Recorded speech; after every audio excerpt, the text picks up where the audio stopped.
welcome to Your Right to Know by the Fitchburg Republican City Committee. My name is Mary Lotze, and I will be your co-host for this evening's program.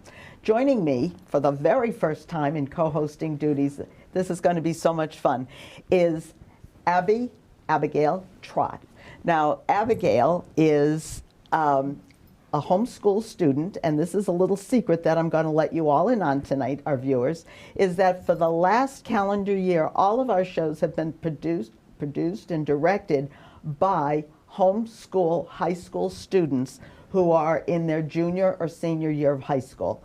Abigail was one of our stars of producing and directing, so she's joining me tonight as being a co-host and sitting in for Andrew. Abigail, welcome to you tonight. This is wonderful. I'm very excited.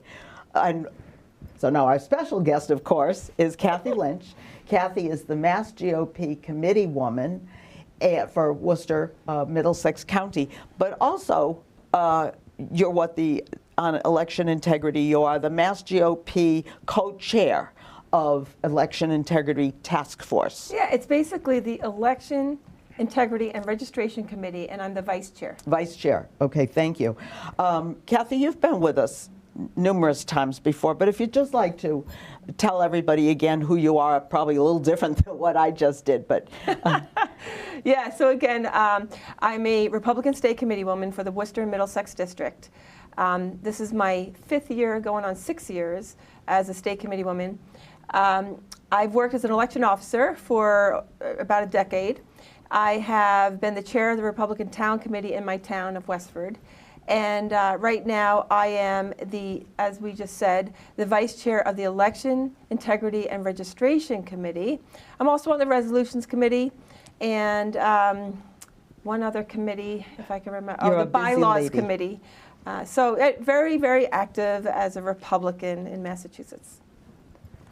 And Kathy, probably for our viewers at home, we'd like to know, how do you define election integrity? Election integrity is honesty, really. It's about having fair elections that are transparent. There's nothing hidden.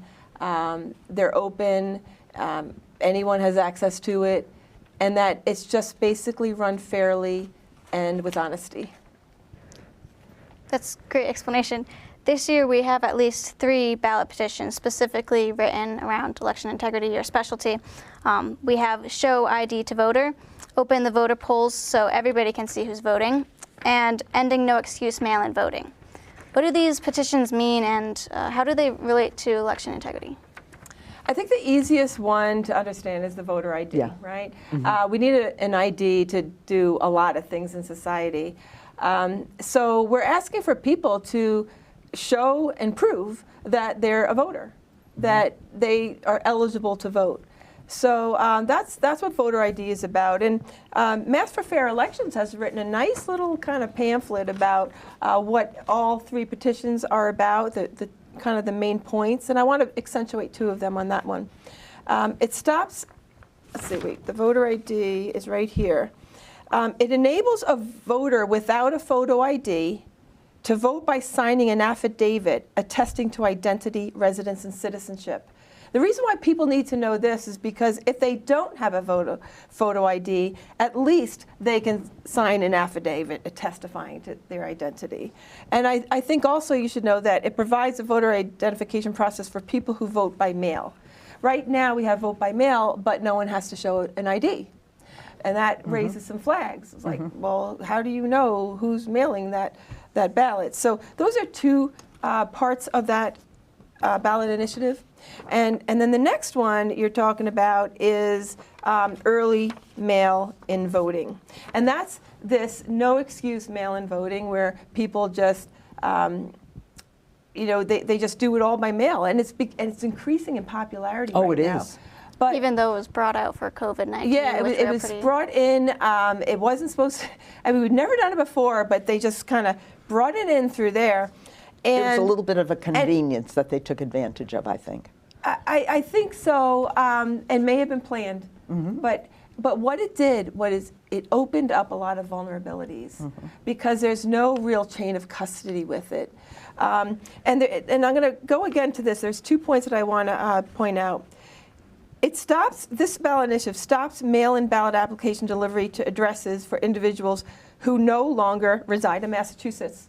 Can you believe that some people were getting these ballot applications when they didn't even live there anymore? Right. I mean, that's an example of one of the problems with it. And then it eliminates an overly burdensome process, including signature matching, endured by town and city election officials. So when you get an application, you sign it, and you send it in, and you say, I want a mail ballot. When you get the mail ballot, again, you have to sign it. And they need to match those. But with the quantity of ballots coming into these clerks' offices, I heard them say themselves, we don't have time. We don't have time. So how do you know who is going to order that mail ballot and who's going to send it in? Mm-hmm. And if it's the actual voter? This is very, very slippery. So that's the second one, and that's what this is about, creating fair elections. The third one is about opening voter rolls. And it means that people, like, it reverses existing Massachusetts law that prohibits public access to statewide voter rolls, so that anyone can kind of go in and get access to the voter rolls. And right now they can't do that. It enables citizens and watchdog groups like Mass for Fair Elections to scrutinize voter rolls for inaccuracies, such as deceased voters or duplicate registrations. So those are some examples from this little pamphlet. But, you know, for any watchdog organization that wants to make sure that the elections are fair and that all the people are eligible to vote, you want to get access to the voter rolls, voter extracts, and you want to be able to scrutinize things, and that's just a part of election integrity. You know, I've been collecting signatures, on these three different, I had only 3 of 44 petitions that I was collecting signatures on, and one of them was show ID to vote, and that was pretty reasonable. People wanted to show ID to vote. Let me sign that. But when I went into anything to do with early voting, they didn't want anything to do with that. Why do you want to restrict my ability to go and get an absentee ballot?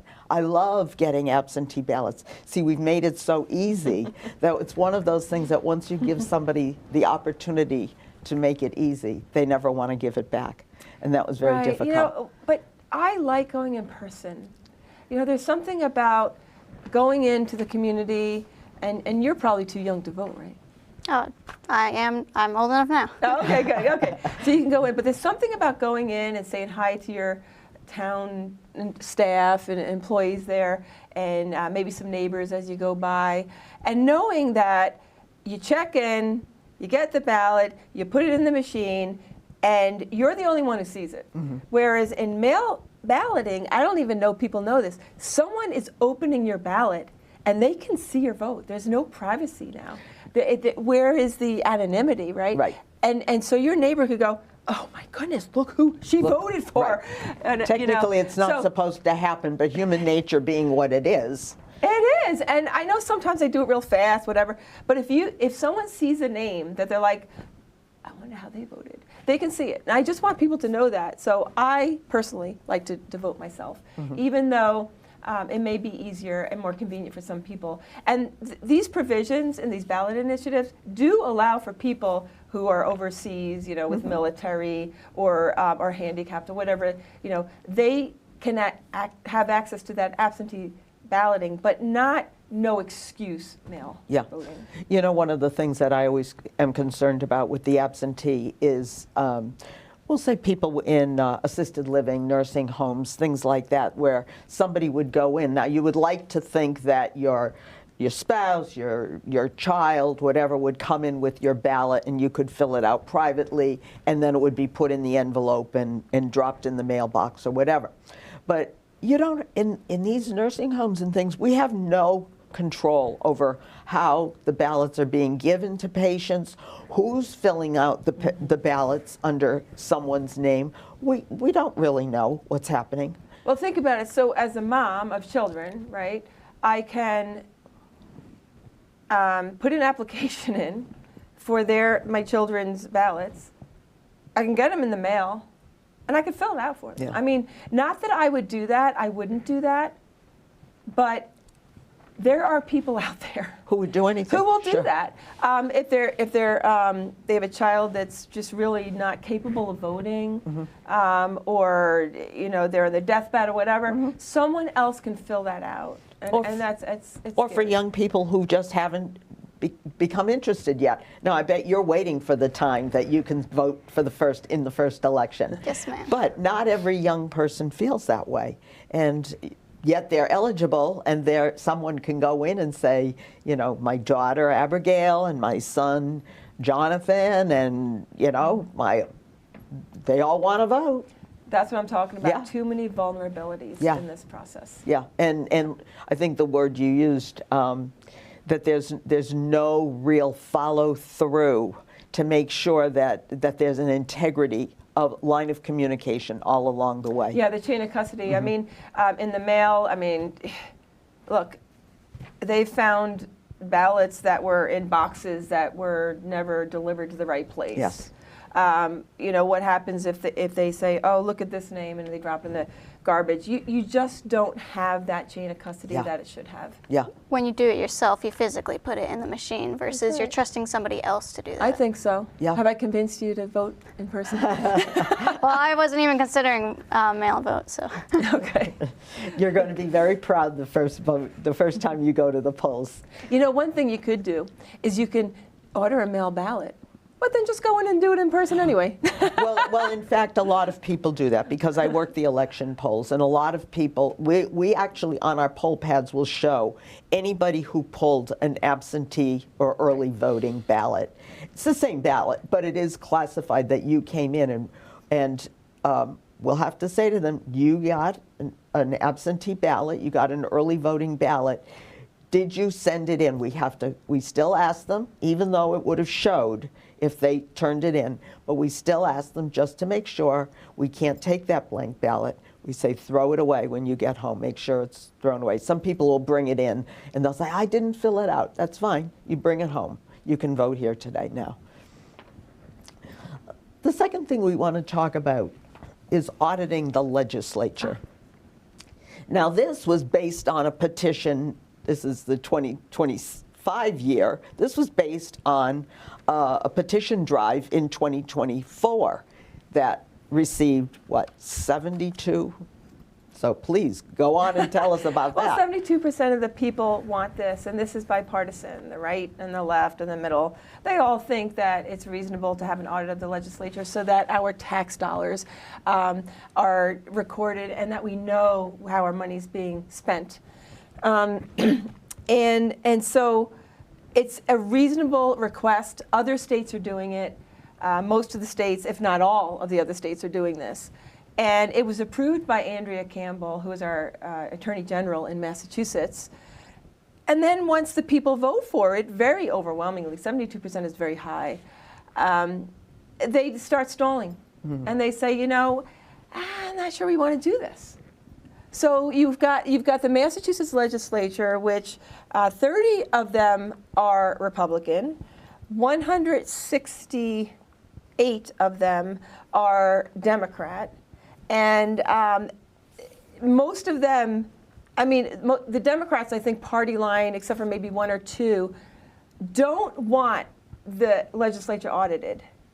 The Republicans, mostly, if not all of them, voted for the audit. So it just shows you a little bit of a different way of thinking. But who wouldn't want this?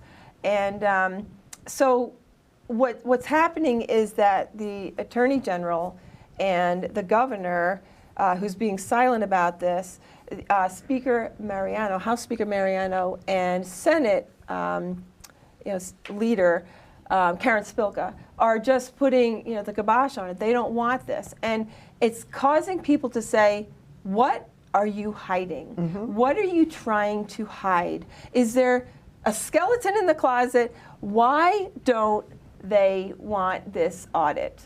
There's really no other question that would logically stem from not wanting the audit. I just can't see it. And Diane DiZoglio, who I probably won't agree much on with politics, except we can agree on this. And that's good, right? When we have issues that we believe in, we can work together on them. You know, I think it's good that she's doing such a good job on the other audits. She's finding waste and fraud and all that. Well, you know, maybe that's what they're afraid of. I heard today that she just did an audit that came out yesterday on, I think it was DCF. Do you know how that one came out? No, I did not hear the news on that one.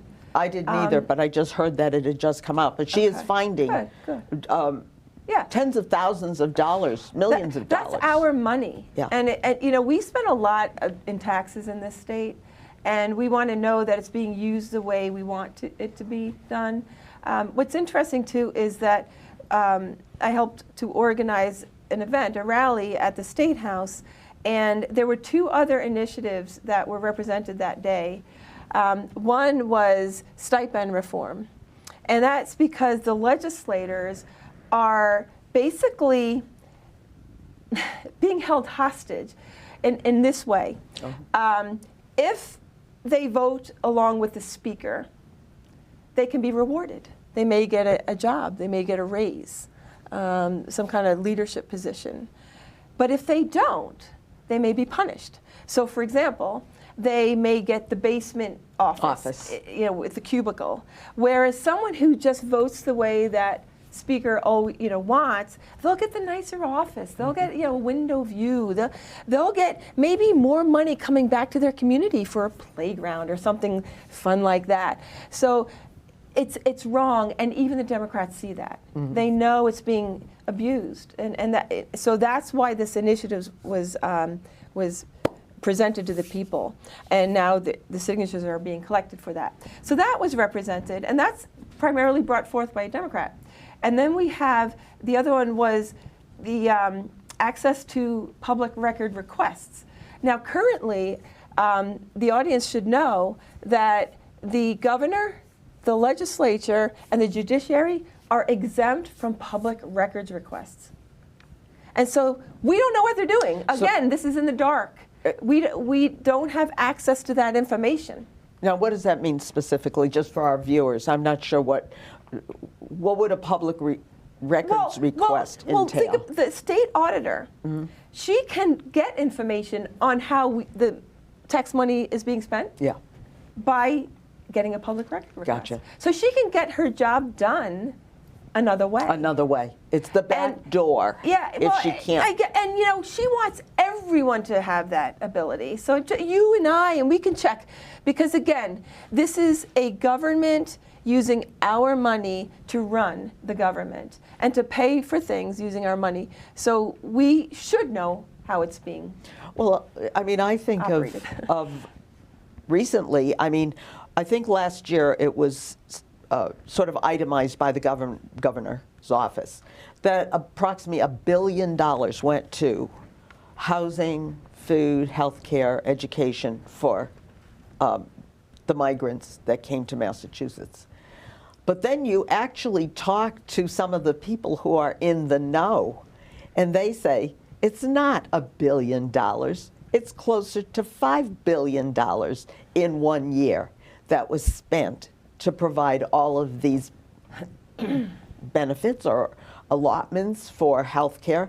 Well, we would know that because just look at how much everything cost.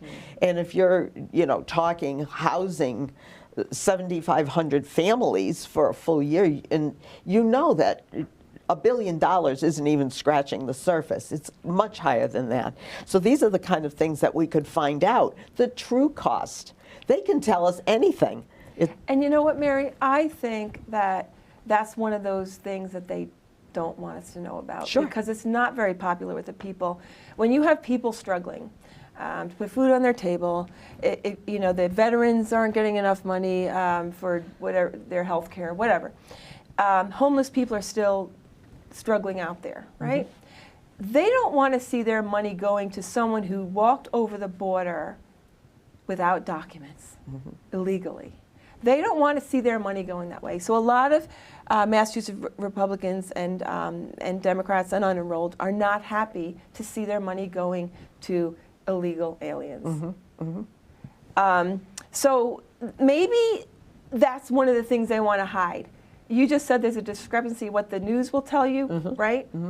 And then what's actually happening, we would know that with an audit. Well, and you could say $1 billion. Wow, that's so much money.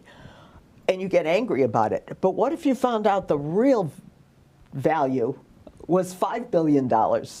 Especially now where we've got very expensive marriage. SNAP benefits and things because of the federal government shutdown. We've got, which I'm going to call it, we're being held hostage by the federal Democrats. But, I mean, can you imagine what people would really think if they knew it was more like $5 billion in 1 year?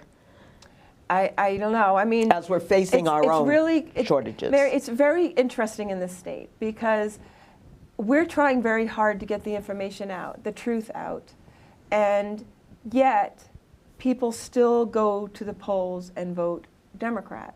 Now, it may be because they're on those SNAP, food allotments. Maybe they're getting free this or free that, but that's kind of holding them hostage, right? So we'll give you this as long as you vote for us. Yeah. And then what we started the show off with was election integrity. Is it really the person that we voted for, or is it, can we rely on that? Can we? That's a really good question, right? I mean, is this system working for us? I will tell you who it's working for. The current electoral system is working for the Democrats and the incumbents. The laws are written in such a way that they favor them. And I've looked at them closely, and even just equal representation is hard to get in our state. Just even with the registrar situation, where you can have 2 Democrats and 1 Republican registrar and an unenrolled clerk. Yeah. That right there, it's lopsided. Right. And it's not fair. And could you provide some more examples of how we've seen that imbalance in our election over like federal, state, and local too? Oh, good question. So imbalances as far as, like, I think about like something as simple as a parade, where the current person in office is allowed to walk in the parade, but a challenger isn't. Yeah. Or the challenger has to pay a whole boatload of money and march in the back. Whereas the incumbent gets to walk in there for like free. I will tell you, the news in this state is slanted left. And it sounds like you have a little bit of smirk on your face, right? I think you might be aware of that. So it's very imbalanced. I mean, anyone who reads the Boston Globe, if you cannot see that it's slanted left, then you're really not aware of what's going on. And when the media that you consume is slanted a certain way, that is your knowledge and information, and that's what you bring with you to the poll. And that's why we see if it's slanted left, then maybe that's why a lot of people are voting left. Absolutely. That's how it works. It's really sad. But so I encourage people to have to be journalists themselves, citizen journalists. We got a lot of headway through social media and all our channels, regardless of the bias in the media. You know, I think the petition process is so valuable, and people don't, they kind of get angry with us sometimes when we're standing outside of grocery stores on a cold day, a rainy day. Will you sign the petitions, blah, blah, blah. But this year, 44 petitions were approved for signature. And I think, I just want to put it out there, that's an election integrity problem in its own right from my perspective, because there are so many of them that people are petitioned, they have petition fatigue. So you could have 3 really good petitions, which I felt I had, and nobody wants to sign it because the guy next to you has an accordion file full of 20 other petitions that he's asking the same cadre of people to sign his 20 different.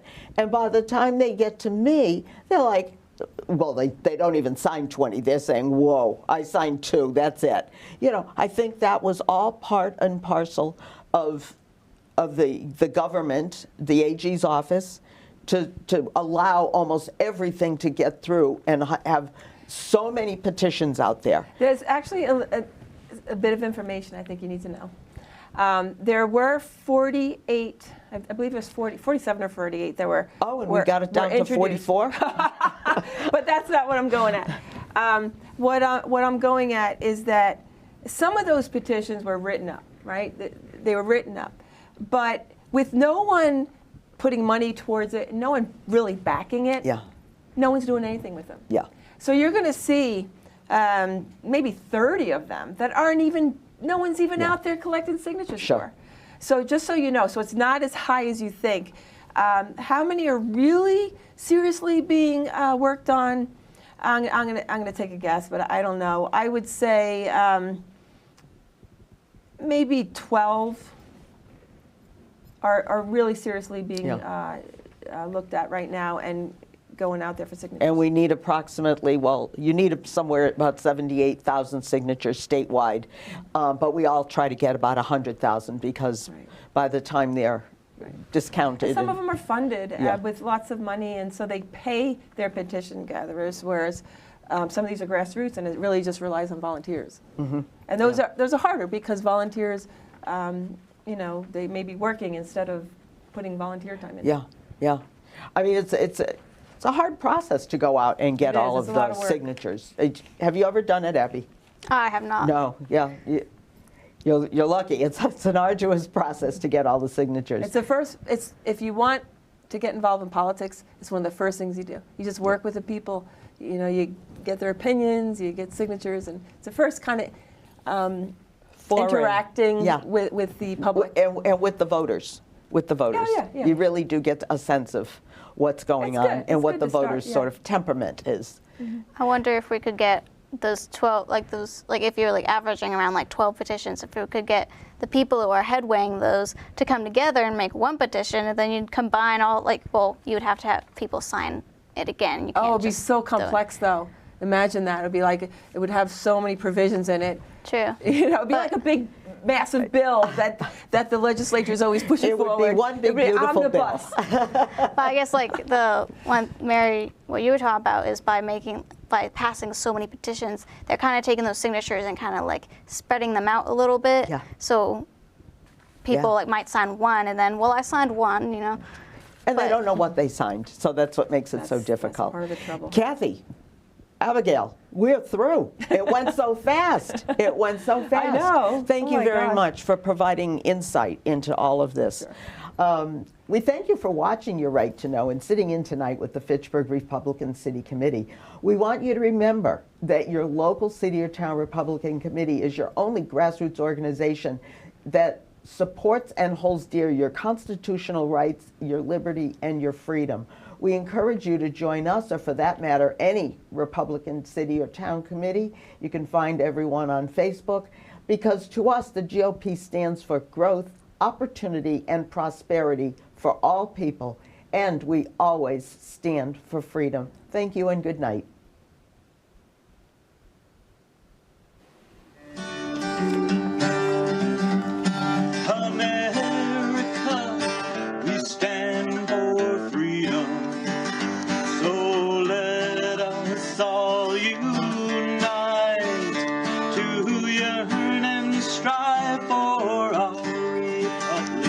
Reflects our values, that preserves our rights, and goes forth in power and might. That reflects our values and preserves our rights.